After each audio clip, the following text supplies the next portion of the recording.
Son las 7 horas con 36 minutos. Saludamos al señor Fernando Vega. Él fue asambleísta constituyente, es un activista medioambientalista, se pertenece también a la Comisión Ciudadana Anticorrupción. Fernando, muy buenos días. Estamos asistiendo a una situación muy preocupante en la provincia de La Suay, que va dejando de ser ese oasis o esa especie de burbuja que mostraba otros índices en materia delincuencial, en materia de violencia con respecto al resto del país. Si bien Cuenca aún sigue de alguna manera mostrando estos atributos, estas características, no se puede decir lo mismo de la provincia de La Suay, particularmente del cantón Ponce Enríquez, que se ha convertido en uno de los sitios más violentos del país. Quisiéramos conocer su punto de vista sobre este momento que vive el Ecuador, también poniendo en el horizonte esta situación en la que estamos, un año electoral en el cual los ecuatorianos empiezan a formar su criterio para elegir a un nuevo presidente o presidenta de Ecuador o reelegirlo, así como una renovación de la Asamblea Nacional. Bienvenido. Buenos días, Gustavo, y buenos días a toda la audiencia. Les estoy conversando esta entrevista desde los Estados Unidos, donde he sido invitado a realizar una visita a algunas comunidades migrantes de por acá a los años. Bueno, desde aquí he estado atento a lo que acontece, ¿no? Y de lo que venimos siendo testigos desde hace algunos años. Evidentemente, tras la declaratoria del gobierno de Correa de que no podíamos seguir siendo pobres sentados sobre sacos de oro, se desató lo que yo llamo la fiebre del oro, ¿no? Y entonces el gobierno postuló la entrega del Ecuador como un gran distrito minero el proyecto era entregar el Ecuador a las grandes concesiones mineras. Pero muy pronto surgió, bueno, algo que ya tenía una historia muy larga desde antes de la colonia, y es que el Ecuador siempre ha sido un minero artesanal. Las comunidades, las personas siempre han extraído el oro de los placeres aluviales, ¿no? Del oro se ha acumulado por siglos en las últimas eras geológicas.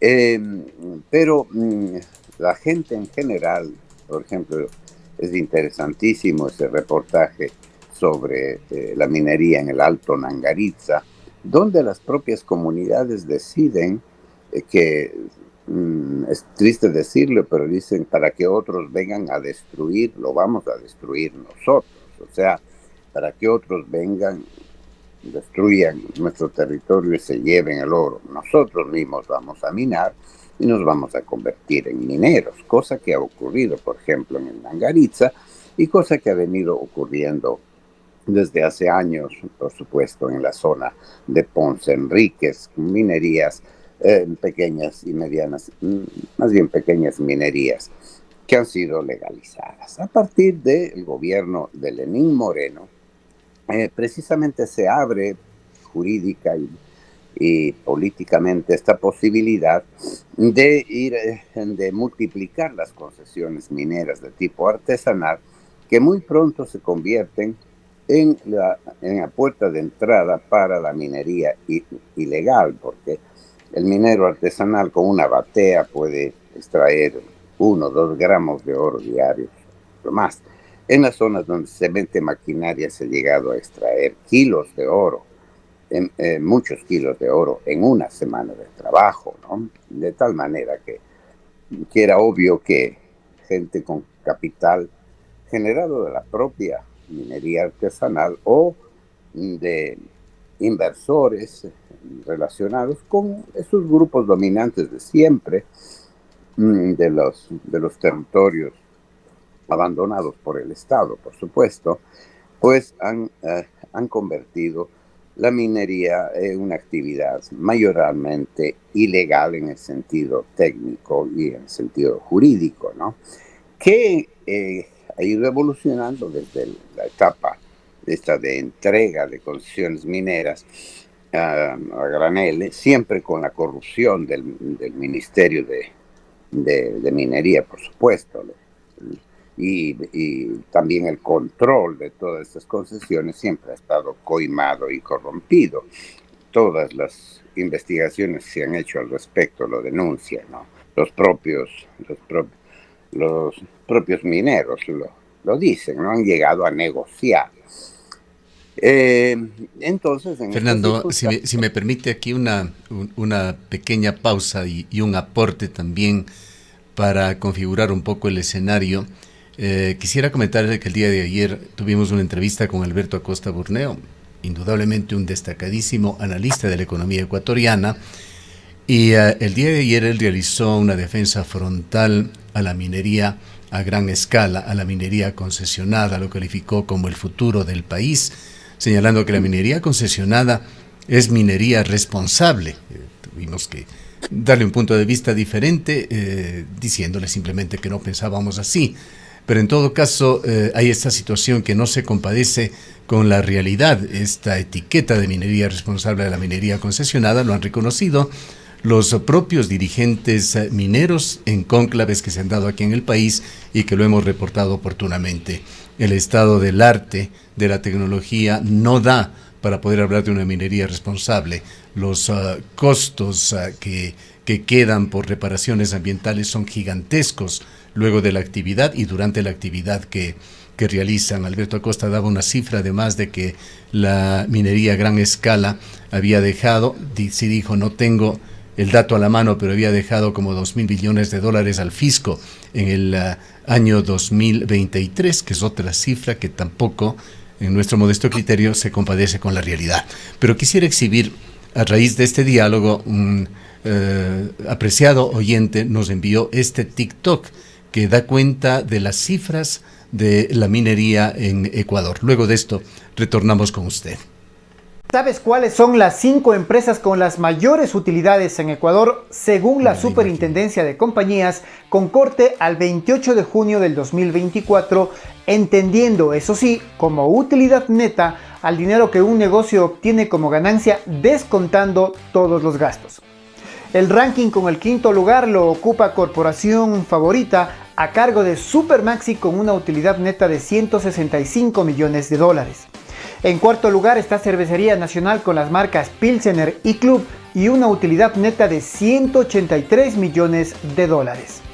En el tercer lugar está Aurelian Ecuador, el segundo proyecto de minería a gran escala en nuestro país que produce oro y plata. La mina se encuentra en la provincia de Zamora Chinchipe. Su utilidad neta sumó $201 millones en el último año. En el segundo lugar del ranking aparece la firma de servicios petroleros Shaya Ecuador. Su utilidad neta llegó a los $203 millones. La lista de firmas con mayores utilidades netas en el último año está liderada por Ecuacorriente, cuyos accionistas son de origen chino y que opera la mina de cobre a gran escala y cielo abierto Mirador en la provincia de Zamora Chinchipe. La empresa, que alcanzó una facturación de 1.156 millones en el 2023, obtuvo 354 millones en utilidades netas, convirtiéndose la minería en el negocio más lucrativo en nuestro país. Bien, cifras que dan cuenta de que efectivamente la minería se va convirtiendo en una de las actividades muy importantes desde el punto de vista económico en el país, pero cifras que también hay que analizarlas. Si el proyecto minero más grande, el proyecto Mirador, deja una utilidad de $300 millones y algo más, sabiendo que el impuesto a la renta podría estar en el orden de un 25%, estamos hablando de unos 75 millones quizá, que dejaría ese proyecto minero en particular, pero además sabemos que las mineras tienen contratos preferenciales con el Estado, en el cual tiene reducciones de impuesto a la renta, incluso subsidios, lo cual desfigura las cifras. Hay otros aportes como Marco Flores, un distinguido analista, un excelente analista desde el punto de vista de estudiar las cifras oficiales que produce el propio Banco Central, y otras entidades ha señalado que en el año anterior los ingresos efectivos por la minería para el Estado fueron de $66 millones. Y con otros analistas, incluyendo la persona que nos envió ese video, nos reservamos el nombre porque fue un tema más bien de carácter personal, hacíamos cálculos en el marco de otra conversación, y en realidad de los miles de millones de dólares que se están exportando de material, además material, Fernando Vega, dicho sea de paso, tiene una formación también en química y conoce de lo que estamos hablando, materiales que no son debidamente analizados, no se analiza, por ejemplo, la composición más allá de los minerales principales, cobre, plata, oro. Hay tierras raras, hay otros productos como el apetecido litio, etcétera, que se van al granel de Ecuador. Y de esos miles de millones de materiales y miles de millones de dólares, apenas, en el mejor de los casos, queda para el erario nacional un 4%. Esa es la realidad, y son temas que hay que contrastarlos y analizarlos debidamente. Nada más de este aporte queríamos hacer, Fernando, para continuar escuchándole. Efectivamente, bueno, pues así es, ¿no? La minería a gran escala no es más que un inmenso negocio para las empresas transnacionales. Estas transacciones de gobierno a gobierno, de grandes empresas a gobiernos, etcétera, solo benefician realmente a las inversiones corporativas, dejando a los países ingresos muy ridículos, y luego además los pasivos ambientales, que luego de los cuales tiene que hacerse cargo la población, sufriendo las consecuencias de aquello, ¿no? Pero estaba yo contando la historia de cómo evoluciona la minería y por qué la minería se sale. Bueno, el Estado quiere entregar además de estas mineras, porque como nuestro Estado es un Estado fracasado, no puede controlar el territorio, entonces quiere asegurar el control del territorio mediante la entrega de territorio a las mineras, en las que a la vez la fuerza pública está apoyando la presencia de las mineras en contra de las comunidades, ¿no? Pero luego aparece en el fenómeno minero el tema de la violencia y del crimen organizado. Evidentemente las personas que hacen minería a título personal, artesanal o ilegal con maquinaria, no tienen los capitales suficientes para una explotación más intensiva, y entonces hay prestamistas, churqueros y especuladores que impulsan pues a un crecimiento de la minería desordenada e ilegal. Y eso es lo que ha pasado, por ejemplo, en todas estas zonas donde aparece que el oro es rico y que la minería realmente, Ahora, por lo menos Fernando, en unos pocos años, es rentable. sí, Y Fernando, entonces, perdón la interrupción en este punto. Muy buenos días. En todo esto sería importante analizar el rol del Estado respecto de la presencia. Conversábamos aquí hace poco, en estos días, con Gustavo. Mencionamos que el problema de la minería ilegal en el cantón Camilo Ponce Enríquez no es nuevo, es un problema que se viene arrastrando de años, pero jamás se ha podido ver una intención mínima del gobierno nacional del Estado ecuatoriano para enfrentar esta situación, que ahora con los nuevos problemas de narcotráfico y otros que han sumado y han profundizado la criminalidad en el sector, se ha ido sin duda agravando. Es decir, aquí hay una responsabilidad del gobierno nacional. bueno, evidentemente, pero sí. A ver, el Estado en todos sus niveles ha estado impulsando la minería. El Estado central, de manera positiva, con los contratos transnacionales, con las empresas, haciendo concesiones a mediana y pequeña minería, a los propios pobladores. Luego hay un interés, por supuesto, a través de los gobiernos locales. Muchos gobiernos locales son proclives a la minería, como es el propio caso de Ponce Enríquez o el caso de Zamora y Chinchipe, donde las autoridades están conscientes de que si ellos no explotan la minería, por lo menos para hacer una carreterita más, porque el Estado los tiene, en otros temas los tiene totalmente abandonados, y luego todo esto se maneja con una serie de coimas y de corrupciones y de presencias de la fuerza pública en favor de siempre de promover una minería y de hacer una ficción de control. Entonces ahí es donde se introduce, pues en estos últimos tiempos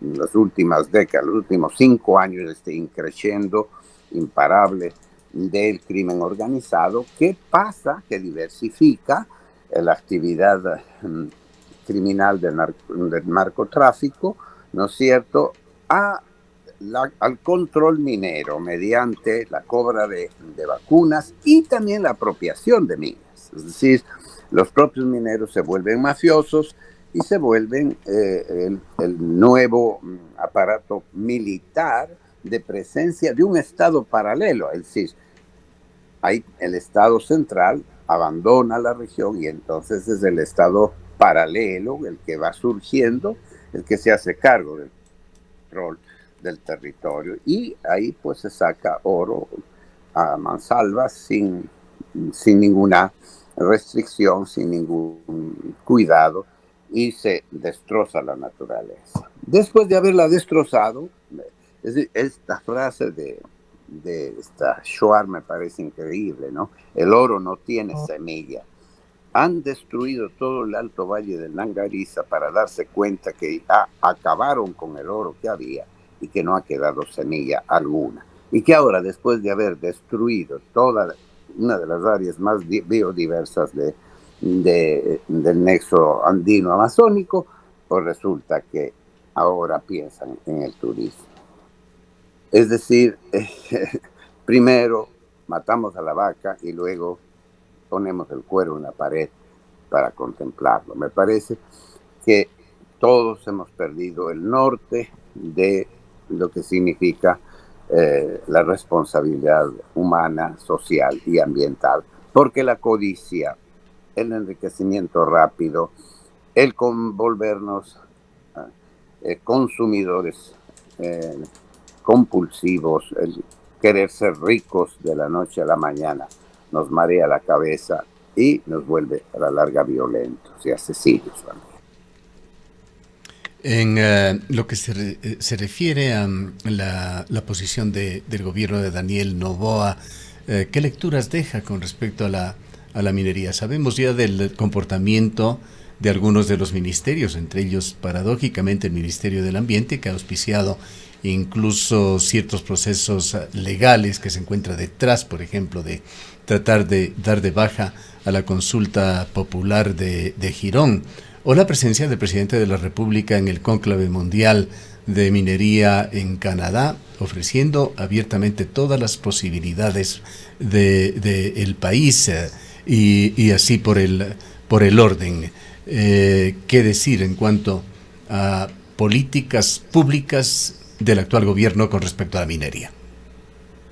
Bueno, vemos que el gobierno de Noboa no hace otra cosa sino ratificar y radicalizar el discurso y los hechos también respecto del desideratum del Estado ecuatoriano a través de su gobierno de tratar de convertir al Ecuador en un gran distrito mega minero y hacer de la minería pues la solución al problema de las arcas fiscales durante un par de décadas y después que venga el diluvio, que venga lo que venga, ¿no? Es decir, es una falta total de perspectiva para salir de ser un país extractivista, productor de materias primas, ¿verdad? Y emprender otros caminos de mayor valor agregado en otras líneas de trabajo, de inversión.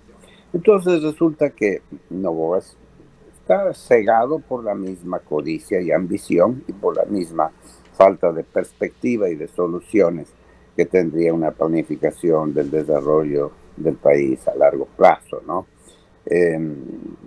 Y de cara a las elecciones, como preguntaba también la compañera, pues no, creo que de estos temas nadie está hablando tampoco, porque no son los temas que interesan, que se posicionan mientras que la violencia avanza y el Azuay poco a poco va a ser siendo carcomido por la violencia de todos los sentidos, este combo de violencia que ya tiene narcotráfico, minería, tráfico de personas, vacunas, asaltos, etcétera, etcétera.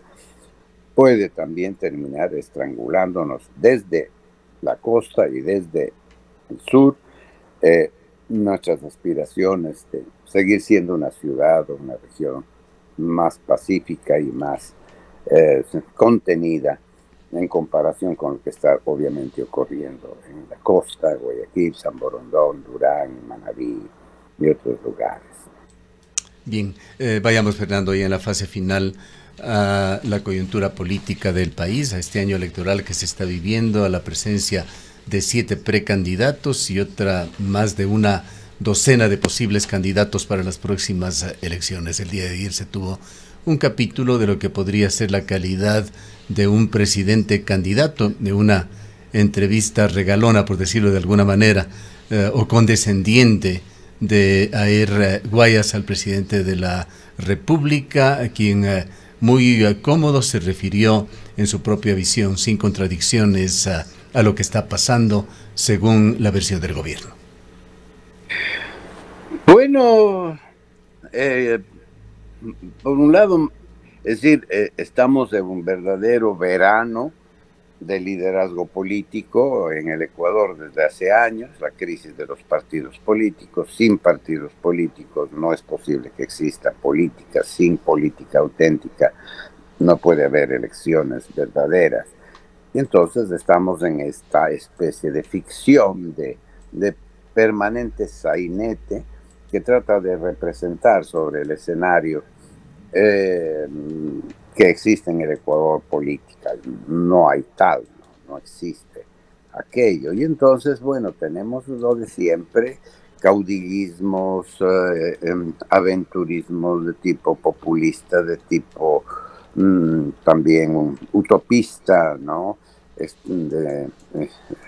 Discursos utópicos extremos que no tienen las herramientas para resolver los problemas a corto y mediano plazo, y aquellos que solo tienen soluciones parche para el cortísimo plazo y que no miran más allá de sus narices y de sus intereses personales y de grupo, ¿no? Entonces a mí me parece que está Noboa, que ya ganó sorpresivamente y por suerte y quiere comprar de nuevo el número de lotería para ganarse el premio gordo y poder seguir haciendo lo que hace un empresario que no conoce y no vive las necesidades del pueblo y que cree que estando bien los ricos de un país, pudiendo la macroeconomía más o menos salir adelante, ya cumplido, ¿no? Por otro lado están esas fuerzas, digamos, estos reencauches de viejos partidos divididos, segmentados ya, cuyas ideologías tampoco se sabe qué mismo piensan, qué ofrecen, qué proponen. Y está el correísmo remanente, está también el indigenado Pachacuti, digo, parte del indigenado representado por ISA, etcétera. Es decir, hay una llamada desde las pequeños remanentes de izquierda a una unidad, a una amplia unidad de las izquierdas, pero no sé si eso sea factible, que eso se dé. Lo que sí hace falta es realmente un acuerdo nacional que precise cuáles son los grandes problemas que enfrenta el Ecuador, que está en eso, el diagnóstico está clarísimo, no hay donde perderse, y que pudiéramos hacer una alianza nacional, gane quien gane, al corto, largo y mediano plazo, para enfrentar los reales problemas. Si no se hace en esa perspectiva, cada gobierno irá entregando al siguiente una situación cada vez más deteriorada, cada vez más complicada, que puede llevarnos a una disolución del país. El tema preocupante, Fernando, es que esta cantidad de candidatos que van surgiendo, quizá con alguna excepción, no presentan planes, proyectos, visión de país, más allá de los problemas acuciantes de hoy en día, de la economía, de la delincuencia. No hablan de soluciones para el empleo, la salud pública, la educación, la desnutrición infantil, la justicia. Así es. cómo pensar en el futuro de una casa cuando el piso se está cayendo, no hay energía eléctrica, las tuberías de agua están oxidadas y hacen agua por todo lado, cuando además en el barrio existen ladrones y la chapa de la casa está dañada, ¿no? Entonces es todo un conjunto de problemas enormes que hemos permitido, y creo que en eso todos somos corresponsables, hemos permitido que esta situación ha ido llegando. Es una situación también internacional, el problema es internacional, el problema es mundial, nuestra crisis es parte de una crisis mundial, no es para que nos consolemos, sino para que nos alarmemos más, porque no es que de otro lado nos va a poder venir una mejor ayuda y alguien va a venir a salvarnos. Somos una sola humanidad, una sola casa, y esa sola humanidad y esa sola casa está en grave crisis, y si los seres humanos, y en lo que corresponde a cada nación, país, cultura, no reacciona, no cambia el rumbo, no cuida su medio ambiente, no disminuye, es decir, no se puede seguir creando pobreza y más pobreza, entonces no vamos a tener un futuro. ¿Qué futuro van a tener sobre todo las nuevas generaciones? Es preocupante, muy preocupante, es una grave responsabilidad de nuestra generación, que si no hemos sido y no somos capaces de dejarles un mejor escenario, realmente los hijos de nuestros hijos lo van a pasar muy mal. Bien.